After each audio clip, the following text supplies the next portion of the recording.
Se você assiste um filme dublado e acha ele bom, imagina se você assistisse esse mesmo filme na língua original, entendendo tudo o que estão falando, todas aquelas palavras que foram cuidadosamente colocadas no roteiro daquele filme e que os atores se esforçaram tanto para expressar no seu idioma nativo. Imagina só a sua experiência, como seria? Seria muito melhor. Esse filme que você já gosta, você iria amar. E é exatamente isso que eu tô ajudando você a fazer aqui, nesse tipo de vídeo.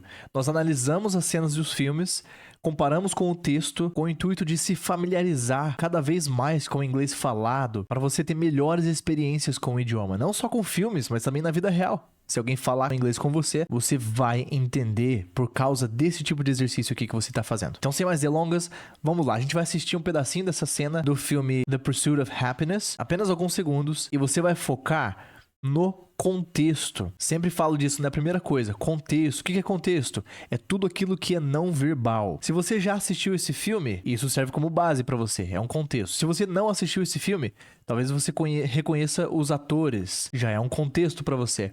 Se você não conhece nem os atores, você tem aqui um ambiente, a roupa que eles estão usando, o tom de voz que eles estão conversando. Você vai analisar tudo isso antes do inglês. Mas por quê? Porque quando você tem várias coisas familiares, fica bem mais fácil de você conectar com as coisas que vão ser novas pra você. Então presta bastante atenção. Se quiser, assista mais de uma vez esse pedacinho sem a legenda. Vamos lá. I thought I'd wear a shirt today, being the last day and all. Ok? Dando mais um pouquinho de contexto, então. Esse aqui é o Chris, né? O personagem. Ele já tinha feito uma primeira entrevista de emprego, talvez uma segunda já. Ele foi bem nas entrevistas, só que na primeira ele não conseguiu nem se trocar, né? Ele foi direto de um serviço que ele tava fazendo, tava pintando uma casa e tal. Ele não foi nem de terno. E aí ele chegou nessa próxima entrevista, né? Nessa próxima fase aqui, e ele falou isso. Vamos agora então ouvir com o texto do lado. I thought I'd wear a shirt today, being the last day and all. A gente pensa que só porque vai falar uma outra língua, a gente vai falar que nem um robô. Como se você não gaguejasse em português, né? Isso é uma coisa muito normal. Você percebe que ele fez isso, né? Então ele falou, I thought ele deu uma segurada aqui no I, né? Ouça de novo pra você perceber. Então ele falou, I thought I'd wear a shirt today. Ele falou, eu pensei em usar uma camisa hoje. Por que ele falou isso? Por causa daquele contexto que eu te dei, né? Na primeira entrevista ele não foi nem de camisa, ele foi de uma camisa aberta assim, né? Tipo, ele tava fazendo um serviço lá. E aí ele falou, I thought I wear, juntando I thought I'd wear. Gabriel, me explica a gramática dessa frase. Aí eu te pergunto, pra que você quer saber disso? Pra complicar a sua cabeça? Pra você ter que pensar na hora de falar? E aí quando você pensa não é fluente mais? Não quero isso pra você. Quero que você saiba usar o idioma, saiba usar a ferramenta. Ele falou, I thought I'd wear. Ele quis transmitir a seguinte mensagem. Eu resolvi usar uma camisa hoje. Essa é a mensagem que ele quis passar. Ah, mas é a tradução de thought eu pensei. Sim, tudo bem. Eu poderia traduzir o pé da letra também, né? Eu poderia traduzir assim, ó. Eu pensei que eu usaria uma camisa hoje. Mas se eu traduzir o pé da letra, é exatamente assim que a gente fala em português? Não é. Então faz muito mais sentido pro seu cérebro você ligar isso aqui, ó, I thought I'd wear, com eu resolvi usar. Tipo, me deu na cabeça, sabe? Me deu na telha. Eu pensei nisso, pensei nessa ideia e pratiquei. Se alguém chegar até você e falar assim, ó, I thought I'd buy a present for you. A pessoa disse, eu resolvi comprar um presente pra você. Ou seja, eu pensei em comprar um presente pra você, me deu na telha de comprar um presente pra você e tá aqui. É isso que quer dizer. Aí ele gagueja aqui, né? Perceba que até o jeito de gaguejar em inglês é diferente do português. E por que não imitar isso também? Porque o falante de inglês que tá te ouvindo ali, ele já tem esse padrão na cabeça dele. Que quando alguém fala a pessoa tá pensando, ou tá indecisa, ou esqueceu de uma palavra. É um padrão. Agora, se você fala é igual ao do português, aquilo não é um padrão na cabeça dela, né? Ela não sabe que aquilo é um jeito que é um som que a pessoa emite quando tá pensando ou tá incerto de alguma coisa, né? Então a gente já muda até isso. De pra ou E aí ele fala, you know, que é sabe, né? You know. A gente já viu isso em outras aulas. E nas outras você percebeu que foi um pouco mais rápido, né? Que ele falou mais devagar. Na maioria das vezes as pessoas falam só you know, né? Depois o know. Aí ele falou, being the last day and all, né? Tipo, sendo o último dia e tudo mais. Último dia do quê? Da entrevista, né? Então ele falou, eu resolvi usar uma camisa hoje, né? Tipo, vim bem arrumado hoje, sabe? Já que é o último dia, né? É o que ele tá querendo dizer aqui. É tipo, sendo o último dia e tudo, na tradução literal. E na prática, o que ele quis dizer é, né, já que é o último dia e tudo mais. E aí você percebe que o tom de voz dele, se você quiser voltar, ouça mais uma vez, o tom de voz dele mostra que ele não acabou a frase, né? Parece que ele não sabia mais o que falar. Igual a gente fala em português, né? Tipo, hoje é o último dia e pá, né? E tudo mais. E, sabe, a gente faz isso toda hora, né? A gente não termina uma frase. Isso é muito comum em inglês também. Vamos lá, continuando a cena. Well, thank you. Thank you. We appreciate that. But, wear one tomorrow, though, okay? Because tomorrow's going to be your first day. Nota a expressão facial dele aqui. Isso é contexto, né? Se você já conhece o filme, você já sabe o que tá acontecendo aqui. Vamos lá, então, agora acompanhar com o texto. Well, thank you. Thank you. We appreciate that. But, wear one tomorrow, though, okay? Because tomorrow's going to be your first day. Ok, então primeiro, well, thank you. Well, thank you. A gente usa bastante well, a gente ouve bastante pessoas falando well. E ele é rápido, né? É muito parecido com o bom do português, né? Tipo, bom, obrigado. Well, thank you. Assim, quando a gente começa alguma coisa, tipo, bom, vamos começar. Bom, vamos lá. Aí ele fala, we appreciate that. A tradução de we appreciate that é, nós apreciamos isso. Alguém pode te falar isso. Vai falar, I appreciate. I appreciate, tipo, eu aprecio. Só que quando a gente traduz para o português, você percebe que a gente não fala assim, né? Em português. Então, meio que não faz sentido traduzir ao pé da letra. Então, a mensagem que a pessoa tá passando quando fala appreciate that é parecida com o thank you. É um jeito diferente de falar obrigado, basicamente. Tá? Tem gente que fala assim, ó, thank you, I appreciate that. Logo em seguida. Tipo, fala obrigado e o appreciate. Tem gente que usa o appreciate como uma resposta, né? Como um de nada. Além, é claro, né? Do verbo literal. Appreciate, de se apreciar, né? Por exemplo, apreciar a natureza. Appreciate nature. É literal, né? O verbo appreciate também. E aí, perceba que esse senhor que falou, né? But, é muito comum isso, né? But é mas.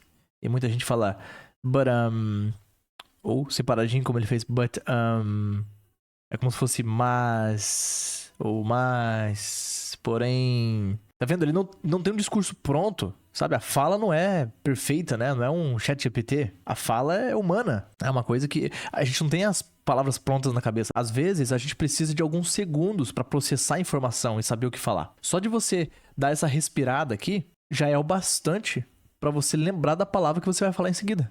Você dá tempo pro seu cérebro se organizar ali. Agora, se você acha que só porque é inglês, só porque é uma segunda língua, você vai falar, tipo, que nem um robô, pode tirar o cavalinho da chuva. Não vai ser assim. Nem em português a gente faz isso. A não ser que seja um discurso, né? Preparado, né? Tipo, você vai apresentar alguma coisa, aí, claro, você memoriza tudo aquilo. E aí ele complementa, because tomorrow is going to be... E é a primeira vez que a gente vê pessoas falando going to be. Bonitinho assim, né?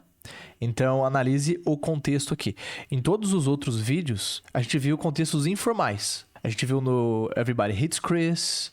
A gente viu nas outras cenas que as pessoas estão falando que vão fazer alguma coisa falando gonna, né? Ao invés de going to. Aqui nesse ambiente mais formal, ele disse tomorrow is going to be, né? Vai ser. Ao invés de gonna be, ficou going to be. Qual que é o certo? Qual é o errado? Não tem o certo e errado. Pra gramática, o gonna é errado. Mas a gente não acredita em gramática, né? O que a gente acredita é usar o idioma para se comunicar, né, e resolver problemas. Então, na prática, é assim, ó. Gonna, mais informal, mais relaxado, né, do dia a dia. Going to, mais bonitinho, né? Você quer falar um pouco melhor. Compara, por exemplo, com o português, né? Se a gente fala a gente vai, igual eu tô falando com você aqui, a gente vai é mais relaxado, mais tranquilo, né? Se eu falo nós vamos, soa mais formal, né? Mais bonitinho. Mas os dois estão certos, né? Dá pra entender os dois perfeitamente. Então ele falou que amanhã vai ser o seu first day. Vai ser o seu primeiro dia. Your first day. Então ele tá dando uma resposta positiva pra ele aqui, né? Ele passou na entrevista. Se esse é o terceiro dia de entrevista, né? E ele até comentou que vai ser o último dia, né? Que ele tá ali. O outro falou, olha, amanhã vai ser o seu primeiro dia. Your first day. Acabei pulando aqui, ó. Essa parte, né? Ele falou, wear one tomorrow, though. Muita gente enrosca com isso aqui, ó. Com esse though. Porque dá pra traduzir ele. Só que mesmo traduzindo, não vai fazer sentido nessa frase aqui, ó. Ó, vou traduzir o pé da letra pra você ver como é que fica. Fica assim, ó. Mas, né? Use, né? Vista, usa uma o quê? Uma camisa, né? É o que ele tá falando. É o que tá no contexto, o que tá na conversa, né? Use uma amanhã. Mas... Esquisito, né?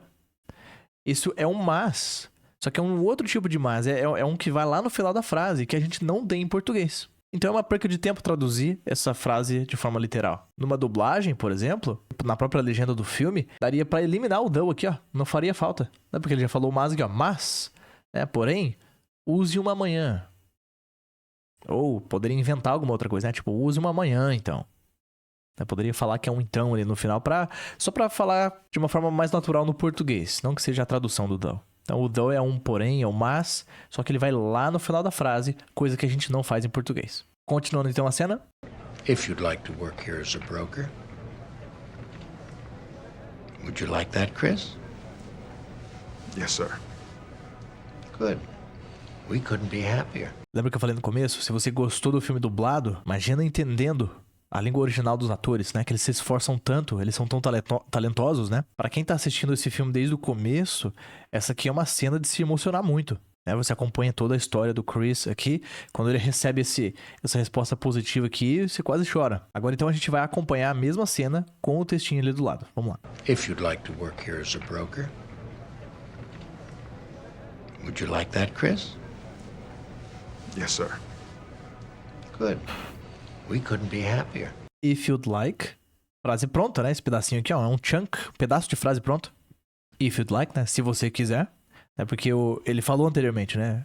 Olha, eu sei que você vestiu uma camisa hoje, mas veste uma amanhã, porque amanhã vai ser o seu primeiro dia. E aí ele complementa, se você quiser trabalhar aqui como um corretor, né? Broker é um corretor. E eu lembrei uma coisa importante aqui que pode te ajudar bastante. A gente acha que o problema nosso é vocabulário. Eu já fiz um vídeo aqui no canal falando disso, né? Pode procurar aqui. Pensa comigo, palavra nova é a coisa mais fácil de você achar. Você tem o Google Tradutor, você tem o ChatGPT, você tem aplicativos, tem ferramentas, tem um monte de coisa pra você descobrir como que fala corretor em inglês, como que fala gravata, como que fala, sei lá, prédio, carro, dinheiro. Vocabulário não é o problema. Agora, quando você conserta na cabeça o conceito de vocabulário, o que eu quero dizer com isso? Quando você para de pensar em palavras isoladas assim, você foca mais em uma estrutura, em mais expressões prontas, essas palavras que são novas não fazem nem diferença. Porque imagina, por exemplo, que você não saiba o que é um corretor. Imagina uma profissão que você não conheça. Você acha que muda alguma coisa aí nessa cena? Não, né? Se no lugar de corretor tivesse, sei lá, pensa numa profissão que você não sabe nem o nome. Não mudaria nada nesse sentido. Porque você entendeu todo o contexto em volta e você sabe que aquela última palavra é uma profissão. Ou seja, você usou todo o contexto para chegar até ali. E às vezes, você vai acabar adivinhando o que é o nome. Às vezes aquela palavra é nova para você, você adivinha o que é por causa do contexto. Aí ele pergunta assim, ó, would you like that, Chris? Would you like that? Você gostaria disso? Você quer isso? Ele falou, yes, sir. Sim, senhor. E a resposta foi, good. We couldn't be happier. Nós não poderíamos estar mais felizes. Essa é uma frase que dá para traduzir literalmente, né? Nós não poderíamos, we couldn't be, não poderíamos estar happier, mais felizes. Continuando então. So, welcome. Was it as easy as it looked? No, sir. No, sir, it wasn't. Good luck, Chris. Thank you. Thank you. Agora vamos pro texto. So, welcome. Was it as easy as it looked? No, sir. No, sir, it wasn't. Good luck, Chris. Thank you. Thank you. Então, seja bem-vindo. Welcome. E aí ele faz uma pergunta. Was it as easy as it looked? Isso foi tão fácil quanto pareceu? As, antes e depois de um adjetivo para expressar tão quanto. Então, foi tão fácil quanto pareceu, né? Quanto aparentou, né? Look. Além de ser o verbo olhar, também é o aparentar. Posso falar que alguma coisa looks good. Falar que aparenta bem. Ele falou, no, sir. No, sir. Não foi não. Não, senhor. Não foi. It wasn't. Tá vendo? Pergunta com was, né? Foi? Foi fácil? Ele falou, não foi. It wasn't. Ele responde, well, good luck, Chris. Boa sorte, Chris. Thank you. Agora, essa próxima cena aqui, essa é a cena mais fácil de todas para entender, porque ela tem pouco diálogo e a maior parte das coisas você tem o contexto. Vou deixar você assistir e você me fala. Oh, Chris. I almost forgot. Eu tenho certeza que você entendeu quase tudo que aconteceu aí só com a imagem. Se tivesse mudo o áudio aqui, você já ia entender o que tá acontecendo. Primeiro, quem tá assistindo o filme sabe que houve uma história no começo lá e tal, que esse cara ia dar um dinheiro pra ele. Não sei se era pra devolver um empréstimo ou que ele tinha prometido, não lembro exatamente. Segundo, é tão visual que, assim, o idioma é um detalhe ali, né? Tipo, é um complemento. Tipo, você já entendeu tudo antes mesmo de ouvir o que falaram em inglês. Então agora a gente vai acompanhar com o texto. Vamos lá. Oh, Chris, I almost forgot. Thank you. Então ele chamou, né, ele? Oh, Chris, I almost forgot. Eu quase esqueci. I almost forgot. E ele falou, thank you. É esse o tipo de conteúdo que você tem que ter contato. Coisas de fácil compreensão, coisas que você tem contexto, coisas familiares. Não é pra ser difícil, não é pra judiar, não é pra ser estudado, não é pra usar vários livros. Não, não, não. Você precisa pegar uma coisa que já é familiar pra você e que tenha coisas novas o bastante pra você progredir, é claro. Um filme como esse, que provavelmente você já assistiu dublado, você já sabe tudo que tá acontecendo, tem muito auxílio visual, você entende o que tá acontecendo. Mesmo se tivesse mudo o áudio, você teria entendido mais ou menos ali o que tá acontecendo. Então quando você aprende uma coisa nova, uma palavra nova, como por exemplo, vamos supor que forgot foi uma palavra nova, né? Tipo, I almost forgot, eu quase esqueci. Quando uma coisa é nova, ela tem um monte de coisas familiares pra você linkar, sabe? Pra você ligar ali no seu cérebro.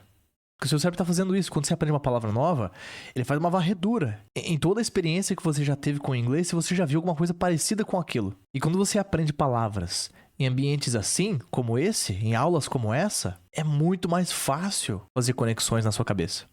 É muito mais fácil essas palavras irem pro seu subconsciente. Automaticamente, quando você vai falar, palavras como essa vêm na ponta da língua. E como que chama isso? Isso se chama falar fluentemente. Falar sem ter que pensar. Falar de forma fluida. É isso que a gente tá buscando aqui, não é? Espero que você tenha gostado dessa aula. Se gostou, não deixa de colocar um comentário aqui embaixo. Pode dar sugestões, críticas, o que você quiser me falar. Eu vou ler todos os comentários cuidadosamente. Se quiser, eu vou deixar mais uma aula aqui pra você assistir. Até a próxima. Tchau, tchau.